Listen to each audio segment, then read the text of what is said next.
What's up, everybody? I'm back with another tool review video, and today we're going to be going over binoculars. All right, now we're going to be talking about the Nikon ProStaff P7 versus the Simmons ProSport. All right, now these two sets of binoculars cost a substantial amount different. The Nikon over here was $220, and the Simmons over here was $32.92, both from Walmart.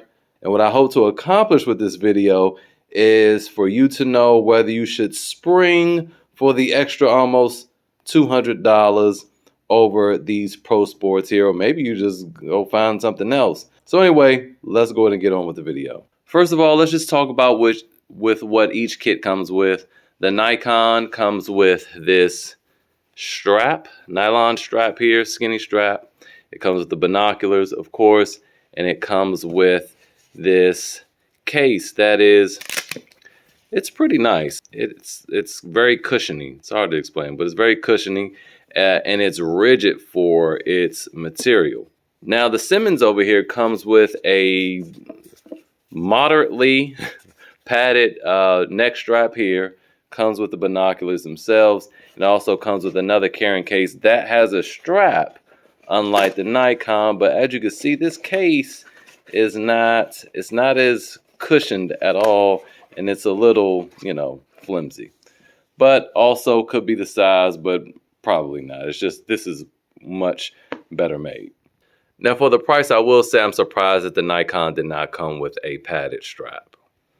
Moving on, let's just compare the size of the binoculars. As you can see, obviously the Simmons is much, much larger. The Simmons also weighs significantly more. Now, I do want to talk about some things I don't like. This rubbed off. I thought it was used until I realized the 4 times my finger passed over it. No, that was just me. I rubbed it off because the O and part of the N, and I rubbed on the M. You see here, and it just came off a little bit more just now. So there's that with that. For quality, well, as you can see, these caps don't stay on too well. I just turned the thing around, it fell off. Now let's talk about the caps on here. This being a higher end set of binoculars, it has this tension for the rear caps. It has this tensioner here that puts some kind of, tension on the eye cups so that, these will stay in place a little bit better. And then on the front, like a lot of high-end devices, they have the caps that are recessed in for a much better and more secure fit, as opposed to these generic caps that sit on the outside and often fall off when I pull it out of the bag. Again, these are a lot lighter. And as far as grip goes, these feel wonderful. So you see, this is where your thumb would rest. You have a resting spot for your index and middle finger. And then here you have a resting spot for your pinky and your ring finger. Now with the Simmons, you're just hanging out. You just get in where you can fit in over here. And that's just pretty much it. The holes for the shoulder neck strap are here underneath the binoculars on the Simmons, and they're on the sides for the Nikon. Now, even though the Simmons is, lower end, I will say that adjusting this knob here is very smooth. And I'm not going to use any technical terms because I'm going to pretend like everyone's a beginner, okay? So the center knob is very easy to adjust. It's very smooth. On the Nikon, it feels slightly better, but also very smooth, buttery smooth.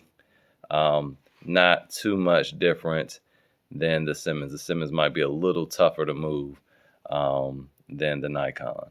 Now, moving on to the rear here, where we're talking about the right eye adjustment. On the Nikon, it has a lock. So if you want to lock it, you push it down. You could, but when you want to adjust it, you pull it up. and it's kind of hard to push, but then once you can move it around and then push it back down, lock it into place, and then it won't move on you.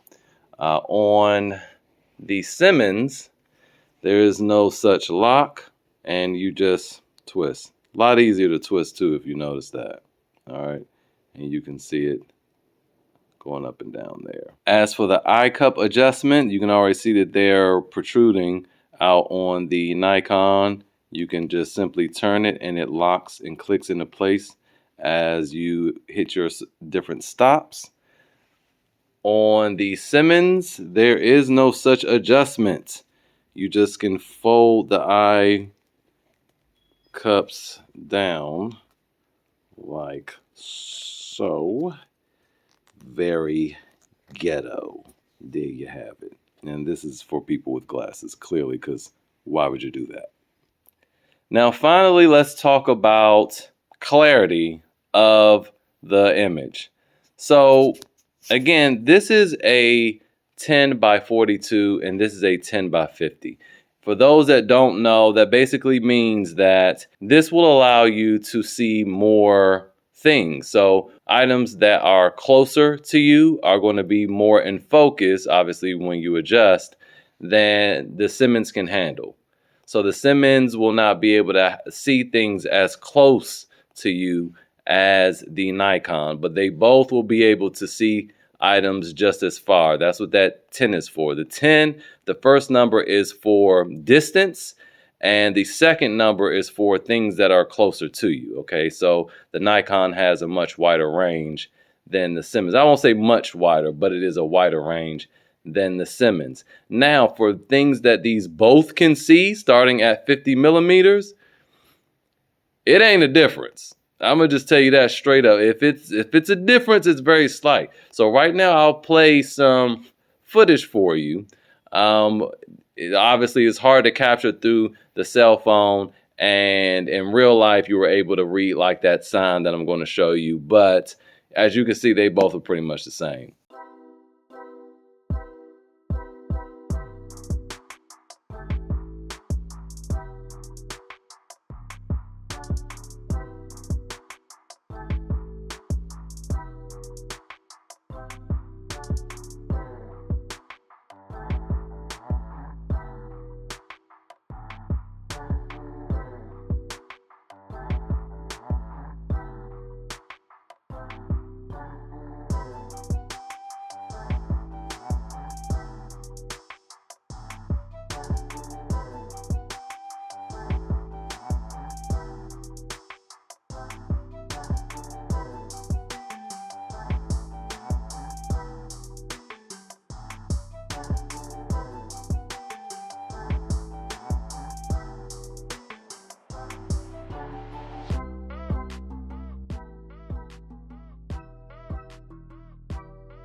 Now, as for adjustment, it's pretty much easy for both. It's the same, as I can adjust and get everything into focus on the Nikons just as, quickly on the Simmons is about the same. So for those that also don't know the way you set up your binoculars, first you want to close your right eye and adjust this knob here to sharpen your left eye. Then once you get that into focus, what you do is close your left eye and you adjust this knob here to sharpen your right eye. Then after that, you're going to fold them like so until you get an image that's consistent across both of your eyes. So it'll look like two images coming into one and one very clear picture. Now you use both of your eyes because I know a lot of people just pick these up and close one eye. So anyway, so that's how you do it. But again, everything works smooth on the Simmons, just as smooth as the Nikon. For me, the Nikon is more pleasurable to use just because it's smaller and compact and it's lighter. But again, is it $190 more better? I don't think so. You, Mr. or Mrs. Moneybags, I would just get a better set than this, honestly. But overall, I don't think that the Nikon is personally worth the extra money. The Simmons is a great value for the price. It does have its limitations with the eye cups not being able to adjust. But I will say for me, it's been fine. If we could zoom in, you can see a little bit on that lens. It's already a little dirty, and that's from the oil from my eyelashes or eyelids or something. And they already need to be cleaned. But if you look on the Nikon, which has a much larger ocular lens, well, I still wasn't going to use any technical terms, but a larger lens here in the back rear, we don't have that issue because the eye cups, you know, can be adjusted out. And I do have a friend who wears glasses. She used both, and for her, she found the Simmons, honestly, to be more useful for her, which, again, it may make sense because her eyes are closer to the lens here. So anyway, even though this has the larger lens in the rear, the Simmons is also good, especially for $32. I don't think you can beat this. So anyway, I just wanted to make this video to just compare the two. If you were looking for some binoculars, it is very easy to say, well, this is Nikon. This has got to be smoking way better than Simmons. It's $220. These are $32. These must be trash. These are not trash. They do have their limitations, but they are certainly not trash. If this is $220, I would expect these to be like $100, $120, honestly. So anyway, hopefully this video was helpful. If you don't have any binoculars, I recommend going to Walmart. I'll leave a link in the description. Going out to Walmart, buy a pair of these for $32 and play around with it. These are great beginner binoculars, and these I don't really see the point. I would just buy something even better than this personally if you wanted the best of the best. But you can go over $1,000 trying to find the best of the best. So anyway, that is it for today's video. Hopefully it was helpful. If you guys have any questions, ask them in the comments below, and I'll see you guys next time.